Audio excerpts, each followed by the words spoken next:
ইন্নাল হামদুলিল্লাহ ওয়াসসালাতু ওয়াসসালামু আলা রাসূলিল্লাহ আম্মা বাদ। সম্মানিত শিক্ষার্থী বন্ধুরা, আত-তারিক ইলা সরফের আজকের দর্শে সবাইকে স্বাগতম। বন্ধুরা, আমাদের আজকের দর্শ নম্বর 19। আজকের দর্শে আমরা পড়ব বাহসু আউজানিল ইসমি। আমরা গত দর্শে এই বিষয়টা নিয়ে একটু কথা বলেছিলাম, আজ আমরা এটা নিয়ে বিস্তারিত আলোচনা করব। তো ইসিমের ওজন মানে হচ্ছে আমরা ফেল থেকে যে ইসিমগুলো গঠন করব সেই ইসিমগুলোর এক একটি নির্দিষ্ট ওজন থাকবে, অর্থাৎ মিজানের নিয়ম অনুযায়ী সেটাকে বানাতে হবে। আমাদের ইচ্ছা মতোই আমরা যে কোনো ফেল থেকে এটাকে তৈরি করতে পারবো না। মিজানের যে নির্দিষ্ট করা নিয়ম বা কায়দা কানুন রয়েছে, সেই কায়দা কানুন অনুযায়ী আমাদেরকে এটাকে তৈরি করতে হবে।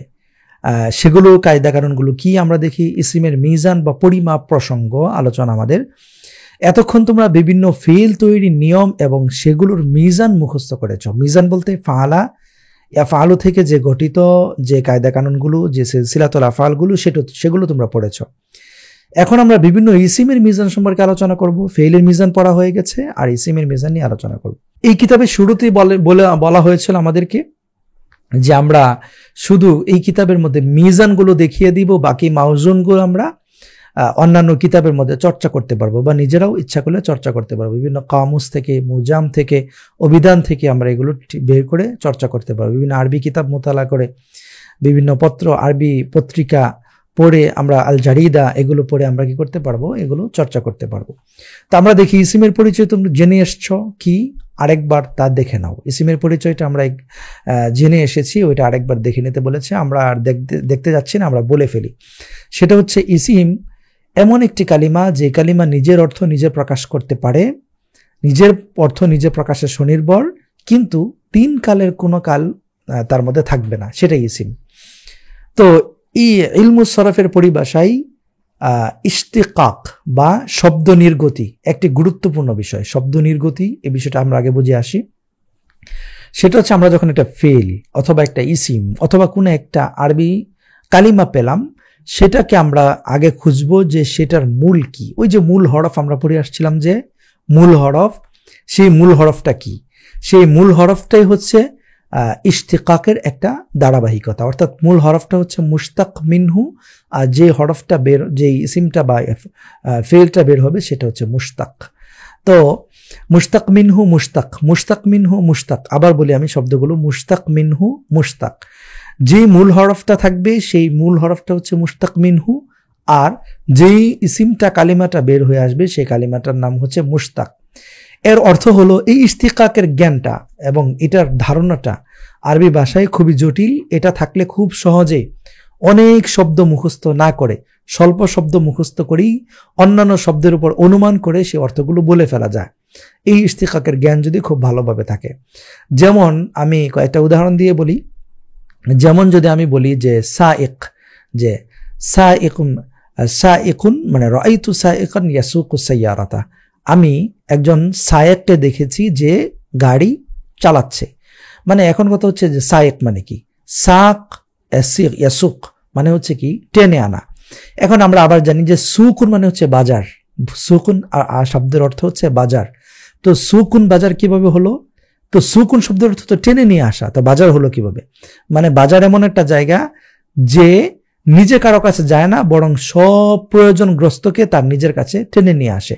অর্থাৎ যেখানে ক্রেতা বিক্রেতা সবাই একজন আরেকজনের ইয়াতে প্রয়োজনে এখানে চলে আসবে। অর্থাৎ তাহলে প্রয়োজন, যে যার প্রয়োজন, যে বিক্রেতা সে কি করছে, যে ক্রেতা তাকে টেনে নিয়ে আসছে। আবার ক্রেতা যে সে কি করছে, বিক্রেতাকে একটা জায়গায় টেনে নিয়ে আসছে। তাহলে ক্রেতা বিক্রেতা পরস্পরকে যেই জায়গায় টেনে নিয়ে আসে বা যেই জায়গাটা পরস্পরকে একসাথে করে টেনে নিয়ে আসে সেটাকে বলে হচ্ছে যে সুক, মানে হচ্ছে বাজার। আবার আমরা একটা জানি যে আরেকটা বিষয় হচ্ছে যে আমরা জানি ইজতিমা নামে একটা শব্দ আছে, ইজতিমা। তো ইজতিমা মানে হচ্ছে একত্রিত হওয়া। আবার মজমা আমরা জানি যে খুব প্রসিদ্ধ শব্দ মজমা। মজমা মানে কি? এটা একটা আরবি শব্দ। এটা আমরা যদি মুশতাকটা বা মুশতাক মিনহুটা একটু খেয়াল করি, মজমা মানে মাজমা, এটা একটা আরবি শব্দ, এটা হচ্ছে একটা মুশতাক। এবং এটার মুশতাক মিনহু কি? মুশতাক মিনহু হচ্ছে জমা মানে জমা মানে একত্রিত করা, তাহলে মজমা মানে মাজমা মানে হচ্ছে একত্রিত হওয়ার স্থান, যেখানে সবাই একত্রিত হয় যে জায়গাটায়, সেটা হচ্ছে মজমা। এভাবে আমরা অনেক চিন্তা করে আর অনেক কিছু বের করতে পারি। যেমন আরেকটা আছে মজলিস, আমরা জানি মজলিস যে ইলমি মজলিস, ইলমি মজলিস। আচ্ছা জলসাটা পরে বলি, আগে ইলমি মজলিসটাই বলি। এই মজলিস এটাও কিন্তু জালাসা ইয়াজলুসু থেকে জুলুসুন মুশতাক মিনহু, জুলুস মাজদার হচ্ছে মুশতাক মিনহু, সেই মাজদার থেকে আমরা মাজলিসটা নিয়ে আসছি, অর্থাৎ যেখানে সবাই বসার স্থান, বসে কোনো একটা আড্ডা দেওয়া হয়, সেটাকে বলে হচ্ছে বৈঠক, সেটাকে বলে হচ্ছে কি মজলিস। আবার আমরা জানি জলসা, ইলমি জলসা, জলসা মানে কি ওই একই কথা, যেখানে ইলিমের জন্য বসা হয় সেটা হচ্ছে জলসা। এই জুলুস মুশতাক মিনহু থেকে বের হয়েছে। আবার হালাকা, অনেক সময় আমরা জানি যে ইলমি হালাকা, হালাকা মানে কি, হালকাতুন শব্দের অর্থ হচ্ছে গোল হওয়া, যেটা গোলাকৃতির হয়, সবাই একত্রিত হয়ে গোল টেবিল, মানে যেটাকে বলে যে গোল টেবিল বৈঠক, মানে একটা বৈঠকের মধ্যে সবাই গোল হয়ে কোনো কিছু বিষয় নিয়ে চর্চা করে। তো এই হালাকা, ইলিমের এই হালাকার মধ্যে যেহেতু সবাই গোল হয়ে আকৃতিটা গোলাকৃতির হয়, এই জন্য এটাকে বলা হয় হালাকা। এই হচ্ছে মুশতাক এবং মুশতাক মিনহুর জ্ঞানটা, এটা অত্যাধিক গুরুত্বপূর্ণ। তারপর আমরা জানি যে সারেকুন, সারেকুন মানে হচ্ছে চোর, সারেক মানে হচ্ছে চোর, যে চুরি করে। তাহলে সারাকা ইয়াসরুকু শব্দের অর্থ হচ্ছে চুরি করা, লুকিয়ে নিয়ে যাওয়া, যে এখান থেকে এভাবে অর্থ আসছে। অর্থাৎ আরবি ভাষার ইশতিকাকের জ্ঞানটা যদি গুরুত্বপূর্ণ, এটা এত গুরুত্বপূর্ণ যে এটা যদি যার যত বেশি ইশতিকাকের জ্ঞানটা স্বচ্ছ থাকবে, সে তত শব্দ কম মুখস্থ করে বেশি অর্থ বলতে পারবে, বেশি অর্থ সে বের করে নিয়ে আসতে পারবে, এবং অর্থের গভীরে সে উপলব্ধি করতে পারবে, গভীরতা উপলব্ধি করতে পারবে। কুরআন হাদিস এগুলো এভাবে উপলব্ধি করা যায়, ইশতিকাকের জ্ঞানটা যত বেশি থাকবে তত গভীরভাবে এটার বালাগাত, এটার মাআনি, এটার বায়ান, এটার বাদিয়া, কত সৌন্দর্যমণ্ডিত অর্থ, এগুলো ইশতিকাকের জ্ঞান যত গভীর হবে তত এটার অর্থটা তত সুন্দরভাবে বুঝতে পারবে। তো এই জন্য ইশতিকাকের জ্ঞানটার কথা এখানে আমাদের বলা হয়েছে যে এত গুরুত্বপূর্ণ। তো আমরা আরো পড়তে আরো অনেক জানতে পারবো ইশতিকাকের জ্ঞানটা কিভাবে। এই ইশতিকাকের জ্ঞানটাকে গভীর করার জন্য সরফের আমাদের মূল হরফগুলো খুঁজে বের করা একটা অভ্যাস তৈরি করতে হবে। তো দেখি এর অর্থ হলো একটি, মানে ইশতিকাকের অর্থ কি, অর্থ হলো একটি মূল শব্দ থেকে প্রয়োজনীয় পরিবর্তনের মাধ্যমে অন্য একটি শব্দ নির্গত হওয়া, মানে প্রয়োজনীয় কিছু পরিবর্তন করে অন্য একটা, এই যে জলসা জুলুস বসা, এখান থেকে ইসমুল মাফউল আমরা যেটা পড়বো যে ইসমুল জরফ, যে জরফের কারণে মিম যুক্ত করে মাজলিস করা হয়েছে। আরেকটা উদাহরণ দিই, ফাতাহা ইয়াফতাহু মানে হচ্ছে খোলা, খোলা মানে খুলে ফেলা, বন্ধটা খোলা, বন্ধ কিছু খুলে, মানে বন্ধ দরজা খোলা, বন্ধ একটা বই খোলা, এরকম, এটা হচ্ছে মানে ফাতাহা মানে হচ্ছে খোলা। তাহলে এখান থেকে আমরা দেখি মিফতাহ মানে হচ্ছে কি, মিফতাহ এটার মাদ্দা কি ফাতাহ, তার মানে এটা খোলা থেকে আসছে, তার মানে মিফতাহ খোলার যন্ত্র। সবাহ মানে হচ্ছে আলোকৃত করা মানে সবাহ, এই জন্য আমরা সকালকে বলি হচ্ছে সবাহাল খাইর, মানে শুভ সকাল।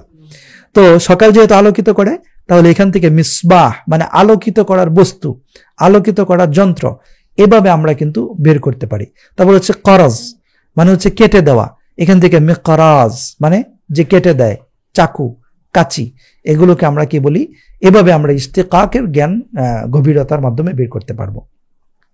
এখন আমরা কয়েকটা উদাহরণ দেখি, যেমন আন্নাসরু মাসদার থেকে প্রয়োজনীয় পরিবর্তনের মাধ্যমে নাসরা ফেলটি নির্গত করা হয়েছে।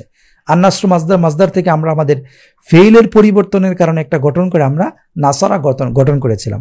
তদ্রূপ এই নাসরাকে পরিবর্তন করে প্রয়োজনের কারণে নাসিরুন ইসিমটি নির্গত হয়েছে। এই ইশতিকাক বা নির্গতি হিসাবে ইসিম তিন প্রকার। ইশতিকাক বা নির্গতি হিসাবে অর্থাৎ মূল থেকে যে ইসিমটা নির্গত হয়ে বিভিন্ন অর্থ ধারণ করে, সেই হিসাবে ইসিমটা তিন প্রকার। এক প্রকার কি মাসদার, আর এক প্রকার হচ্ছে মুশতাক, আর এক প্রকার হচ্ছে জামিদ। জামিদ মানে হচ্ছে যেটা কখনো পরিবর্তন হয় না, মানে কারো থেকে সে নির্গত হয় না, সেগুলো মানে হচ্ছে জামিদ।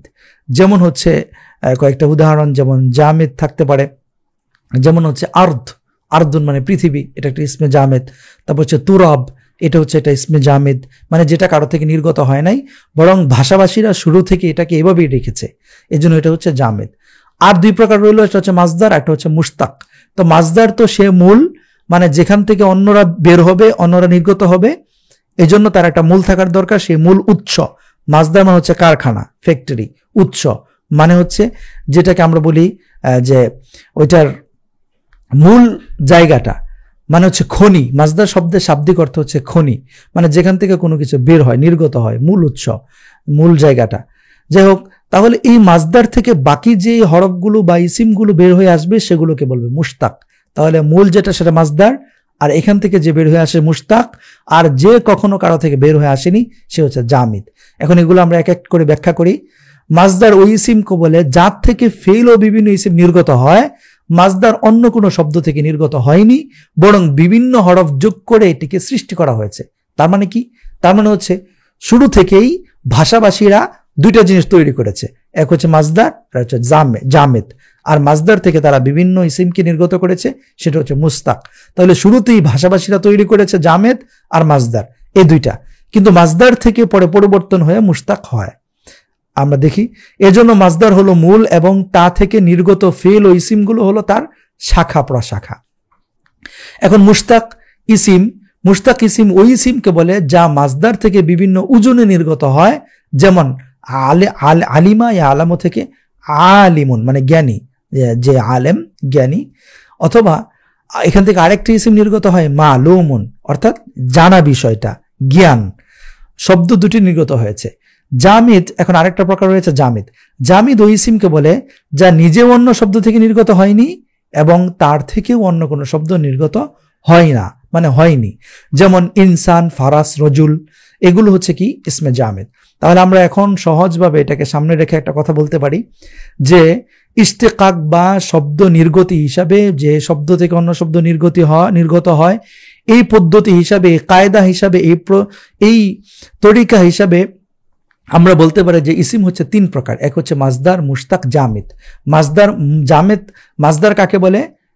যে নিজে কারো থেকে নির্গত হয়নি বরং তার থেকে অন্য ইসিম নির্গত হয়, মাজদার। মুশতাক কাকে বলে? যে নিজে অন্য শব্দ থেকে নির্গত হয়েছে। তাহলে যে শুরু, যে মা বলতে পারি আমরা, সে হচ্ছে মাজদার, অর্থাৎ সে নির্গতি করবে, সে কারো থেকে নির্গত হয়নি। আর মুশতাক এটা হচ্ছে সন্তান, চাইল্ড, মানে সে নিচে নির্গত হয়েছে মাজদার থেকে। আর জামেদ মানে হচ্ছে সে কারো থেকে নির্গত হয়নি এবং তার থেকেও কেউ নির্গত হবে না, সে হচ্ছে কি জামেদ। এই হলো বিষয়। এখন সামনে দেখি আউজানুল মাজদার। তাহলে প্রথম প্রকার সেটা হচ্ছে কি মাজদার। এই মাজদার প্রথম প্রকারটা আমরা এখন পড়ে ফেলি। আউজানুল মাজদার, মাজদারে কিন্তু বিভিন্ন ওজন রয়েছে।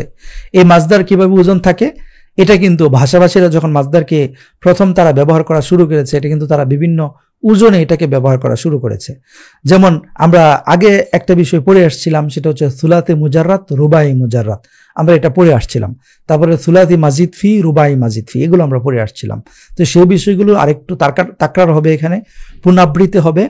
প্রথম দেখি আমরা সুলাতে মাজিদ ফি ও রুবাই, এর প্রতিটি বাবের মাজদারের বিভিন্ন মানে অভিন্ন ওজনে এবং একই মাপে এসে থাকে। অর্থাৎ সুলাতি মাজিদ ফি এবং রুবাই এর প্রতিটি বাবের মাজদারগুলো, মানে এই বাব থেকে যতগুলো মাজদার আসবে সবগুলো মাজদার একটা নির্দিষ্ট ওজনে আসবে এবং একই মাপে আসবে। ফলে মাজদার দেখে বোঝা যায় যে এটা কোন বাবের মাজদার।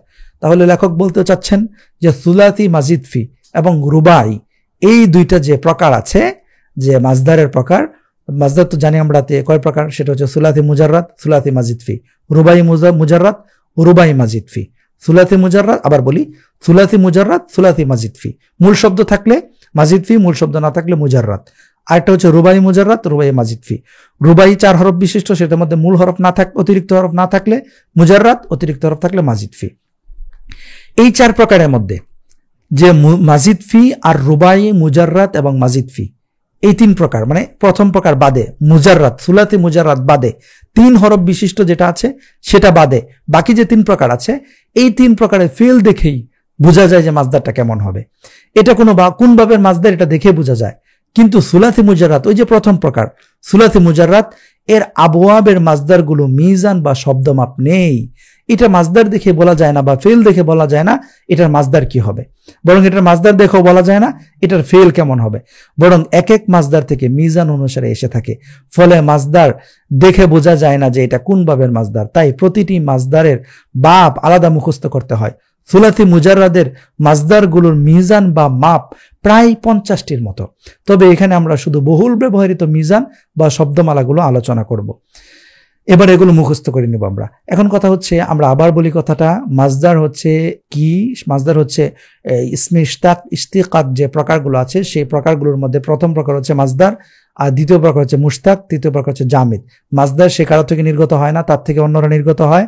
মুশতাক সে মাজদার থেকে নির্গত হয়েছে কিন্তু তার থেকে কেউ নির্গত হয় না। জামিদ যে কারো থেকে নির্গত হয়নি এবং তার থেকেও কেউ নির্গত হবে না। এখন মাজদার আবার হচ্ছে 4 প্রকার: সুলাসি মুজাররাদ, সুলাসি মাজিদ ফি, রুবাই মুজাররাদ, রুবাই মাজিদ ফি। সুলাসি মুজাররাদ এর নির্দিষ্ট কোনো মাজদারের ওজন নাই, এই জন্য আমরা এগুলো মুখস্থ মানে বাপ দেখে মানে ফেল দেখে আমরা চিনতে পারি না যে এটার মাজদার কি হবে, বা মাজদার দেখেও চিনতে পারি না এটার ফেল কেমন হবে। আর বাকি রুবাই এবং সুলাসি মাজিদ ফি, রুবাই মাজিদ ফি, এগুলো আমরা ফেল দেখে বলতে পারে যেটার মাজদারটা কেমন হবে, অথবা মাজদার দেখে বলতে পারে যেগুলোর ফেলগুলো কেমন হবে।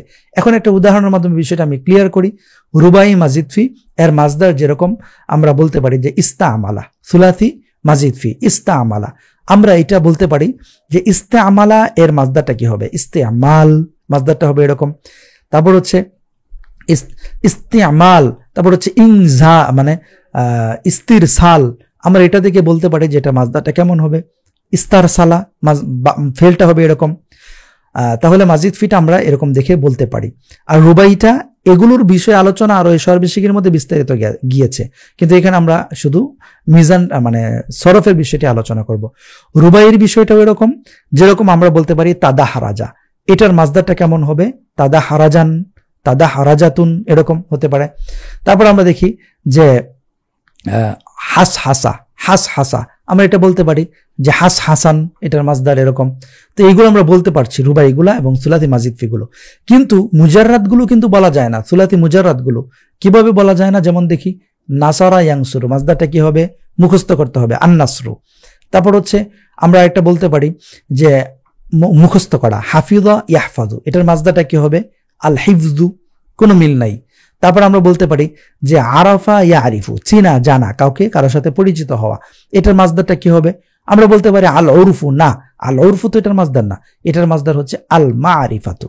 আল উরফু মানে হচ্ছে প্রচলিত হওয়া, আরুফা ইয়া আরুফু থেকে উরফু, প্রচলিত হওয়া। ঠিক একই রকম ভাবে এরকম আরো অনেক রয়েছে, যেরকম সাবাহা ইয়াসবাহা মানে সাঁতার কাটা, এটার মাজদার হচ্ছে আসিবাহাতু। তাহলে এগুলোর মাজদারের কোনো সুলাতি মুজাররাদের মাজদারে কোনো নির্দিষ্ট পরিমাণ থাকে না, বরং এগুলো মুখস্থ করে নিতে হয়। এরকম মাজদারের প্রায় 50টিরও বেশি রয়েছে, মিজান রয়েছে। এগুলো আমরা সবগুলো মুখস্থ করবো না, অতি প্রয়োজনীয় এগুলো এখানে আমাদের আলোচনা করা হবে। তো আমরা এখন দেখি এখানে ফাআলুন একটা মাজদার, মানে মাজদারের একটা ওজন। এখান থেকে নাসরুন, দরবুন, ফাতহুন, সামউন, ফাহমুন, কতউন, এগুলো মাজদার বের হয়ে আসে। সাহায্য করা, প্রহার করা, খোলা, শোনা, তারপর হচ্ছে কি করা, এই বুঝা, কেটে ফেলা। তারপর হচ্ছে ফেআলুন, এই ওজনেও মাজদার আসে। যেমন ফিসকুন মানে হচ্ছে পাপাচার, দেহকুন হাসা, হিফদুন মুখস্থ করা। ফাআলুন এই ওজনেও মাজদার আসে, মানে ওটা হচ্ছে আরেকটা ওজন। শুকরুন, শুরবুন, হোসনুন, কুরবুন, বদুন। শুকরুন মানে হচ্ছে কৃতজ্ঞতা জানানো, শুরবুন মানে হচ্ছে পান করা, হোসনুন মানে হচ্ছে সুন্দর হওয়া, কুরবুন নিকটবর্তী হওয়া, বদুন দূরবর্তী হওয়া। ফাআলালাতুন এটা হচ্ছে একটা ওজন, মানে এই ওজনে একটা মাজদার আসে। এই মাজদারটা হয়, মাজদারটা কেমন, কি মাজদার আসে? রাহমাতুন দয়া করা, তাওবাতুন তওবা করা, নাশআতুন মানে হচ্ছে পরিচর্যা করা বা সৃষ্টি করা। তারপর হচ্ছে ফাআলাতুন, ফাআলাতুন এটা হচ্ছে খিতবাতুন মানে কি খুতবা দেওয়া। ফাআলাতুন এটা হচ্ছে খুতবাতুন, আবার খুতবাতুনটা খিতবাতুন ওজনে আসে, খুতবাতুন ওজনেও আসে। খিতবাতুন খুতবাতুন দুটি আসে। কুদরাতুন মানে হচ্ছে কি সক্ষম হওয়া, সুরাতুন দ্রুত চলা, নুসরাতুন সাহায্য করা। ফাআলুন এটা হচ্ছে ফারাহুন মানে আনন্দিত হওয়া, তলাবুন চাওয়া, নাদামুন লজ্জিত হওয়া, আসাফুন মানে হচ্ছে আফসোস করা। ফাআলালাতুন এটা হচ্ছে ফাআলাতুন এটা হচ্ছে গালাবাতুন মানে বিজয় লাভ করা। ফাইলাতুন সারিকাতুন চুরি করা। ফাআলুন যাহাবুন যাওয়া, সামাউন শোনা। তারপর হচ্ছে নাজাহুন মানে সফল হওয়া। ফিআলুন থেকে কিয়ামুন দাঁড়ানো, সিয়ামুন রোজা রাখা, সিয়াম পালন করা, নিয়ামুন ঘুমানো, সিয়াহুন মানে হচ্ছে চিৎকার করা। তারপর হচ্ছে ফাআলুন এখান থেকে সুরাখুন এটা অর্থ চিৎকার করা। ফাআলাতুন খতাবাতুন মানে কি বিয়ের জন্য ইয়া করা, প্রস্তাব করা, জাহাদাতুন মানে দুনিয়া বিমুখ হওয়া, নাদামাতুন লজ্জিত হওয়া, জারাহাতুন জখম হওয়া, আঘাতপ্রাপ্ত হওয়া। ফিআলাতুন এই ওজনে আসে, যেমন দিহা, হিকায়াতুন মানে ঘটনা বর্ণনা করা, সিবাহাতুন সাঁতার কাটা, তারপর হচ্ছে দিরায়াতুন মানে বুঝা উপলব্ধি করা। ফুউলুন এই ওজনে মাজদার আসে, যেমন জুলুসুন বসা, সুকুতুন চুপ করা, সুকুতুন পড়ে যাওয়া, গুরুবুন ডুবে যাওয়া, অস্ত হওয়া, অস্তমিত হওয়া। যেমন মাফআলুন এই ওজনে আসে মাদখালুন মাজলিসুন, মাদখাল মানে প্রবেশ করা, মাজলিসুন মানে বসা। তারপর হচ্ছে মাফআইলুন ওজনে আসে, যেমন মারজাউন ফিরা। তারপর হচ্ছে মাফঈলাতুন, মামদিহাতুন, মাগফিরাতুন, মাসিয়াতুন। মামদিহাতুন মানে প্রশংসা করা, মাগফিরাতুন ক্ষমা করা, মাসিয়াতুন মানে পাপ করা, অন্যায় করা। ফিআলানুন এই ওজনে আসে, যেমন হিরমানুন বঞ্চিত হওয়া, ইসয়ানুন মানে হচ্ছে অবাধ্য হওয়া, রিদওয়ানুন সন্তুষ্ট হওয়া। ফুআলানুন এই ওজনে আসে, যেমন গুফরানুন ক্ষমা করা, কুফরানুন কুফরি করা, উদওয়ানুন মানে হচ্ছে শত্রুতা করা। তারপর হচ্ছে ফাআলানি এটা ওজনে আসে, যেমন জারয়ানি মানে হচ্ছে চলা, মানে প্রবাহিত হওয়া, সাইলান এটাও মানে প্রবাহিত হওয়া, চলা। তারপর হচ্ছে ফালুলাতুন এটা হচ্ছে কাইলুলাতুন মানে হচ্ছে দুপুরে ঘুমানো, দুপুরে খাওয়ার পরে অথবা এই সময় দুপুরের সময় এটা ঘুমটাকে বলা হচ্ছে কাইলুলাতুন। যাই হোক, এই যে ওজনগুলো সেই ওজনে মিজানের ইয়াগুলো আসতে পারে, মানে মাজদারগুলো আসতে পারে। এটা হচ্ছে অতি প্রসিদ্ধ ওজনগুলো। তাহলে এখানে কয়টা ওজন বলা হলো? 1 2 3 4 5 6 7 8 9 10 11 12 13 14 15 16 17 18 19 20 21 22 এই 22 থেকে 25টা অতি প্রসিদ্ধ ওজন এগুলো এখানে বলা হয়েছে। বাকি 50টার মতো ওজন রয়েছে, বাকিগুলো অতি প্রসিদ্ধ না। এই ওজনেই ইয়াগুলো আসবে, মানে মাজদারগুলো আসবে, যেটা সুলাতি মুজারাদের মাজদারগুলো। তো তারপরে আমরা হচ্ছে আরো কয়েকটা ওজন, এই যে এটা আমরা এখন রাসূলুল্লাহ সাল্লাল্লাহু আলাইহি সাল্লামের একটা বাণী শুনবো, একটা হাদিস শুনবো। সেটা হচ্ছে যে ইলিম আল্লাহ তাআলার সন্তুষ্টি লাভের জন্য হাসিল করা, রাসূলুল্লাহ সাল্লাল্লাহু আলাইহি সাল্লাম বলেছেন যে ইলিম আল্লাহর সন্তুষ্টি লাভের জন্য হাসিল করা কর্তব্য, সেই ইলিম কেউ দুনিয়ার কোনো কিছু লোভের জন্য হাসিল করে তাহলে কিয়ামতের দিন সে জান্নাতের গ্রাণও পাবে না। মানে যে ইলমি অর্জন করবে দুনিয়াকে পাওয়ার জন্য, সে জান্নাতের গ্রাণ পাবে না। মান তালাবা ইলমান ইয়াবতাগি বিহি, এরকম যে হাদিসটা, হাদিসের একটা অংশ, মানে পুরো হাদিসটা অর্থটা হচ্ছে এটা। অথচ জান্নাতের গ্রাণ 50,000 বছরের দূরত্ব থেকেও পাওয়া যায়, এটা একটা হাদিস। তো দুনিয়ার উদ্দেশ্যে ইলমি অর্জন করা যাবে না, এটা হচ্ছে এখানে আলোচনার বিষয়। এখন হচ্ছে পরে আমরা এখন ইসমে মাজদারটা পড়ে ফেললাম। এখন মাজদারের পরে আমরা যে বিষয়টা পড়বো সেটা হচ্ছে মুশতাক, মানে 3টা প্রকার যে পড়েছিলাম, একটা হচ্ছে মাজদার, একটা হচ্ছে মুশতাক, আর একটা হচ্ছে জামেদটা আমরা পড়বো না, এগুলো বিভিন্ন ডিকশনারি থেকে মুখস্থ করতে হবে, কিন্তু ইসমে মুশতাকটা এটা আমাদের পড়তে হবে। তো এই অধ্যায়ে, মানে এই অধ্যায়ে বা সরফের এই অংশে শুধু মুশতাক নিয়ে আলোচনা করা উদ্দেশ্য, বাকি মাজদারের পরিচয়টা একটা দেখিয়ে দেওয়া, কিন্তু এখানে এটা আলোচনা উদ্দেশ্য না। তো আমরা ইনশাআল্লাহ ইসমে মুশতাক পরবর্তী দর্শে আলোচনা শুরু করব। আল্লাহ তাআলা আমাদের সবাইকে তৌফিক দান করুন। ওমা তৌফিকি ইল্লা বিল্লাহ। আজকের দর্শ এখানে শেষ করছি। আসসালামু আলাইকুম ওয়া রাহমাতুল্লাহ।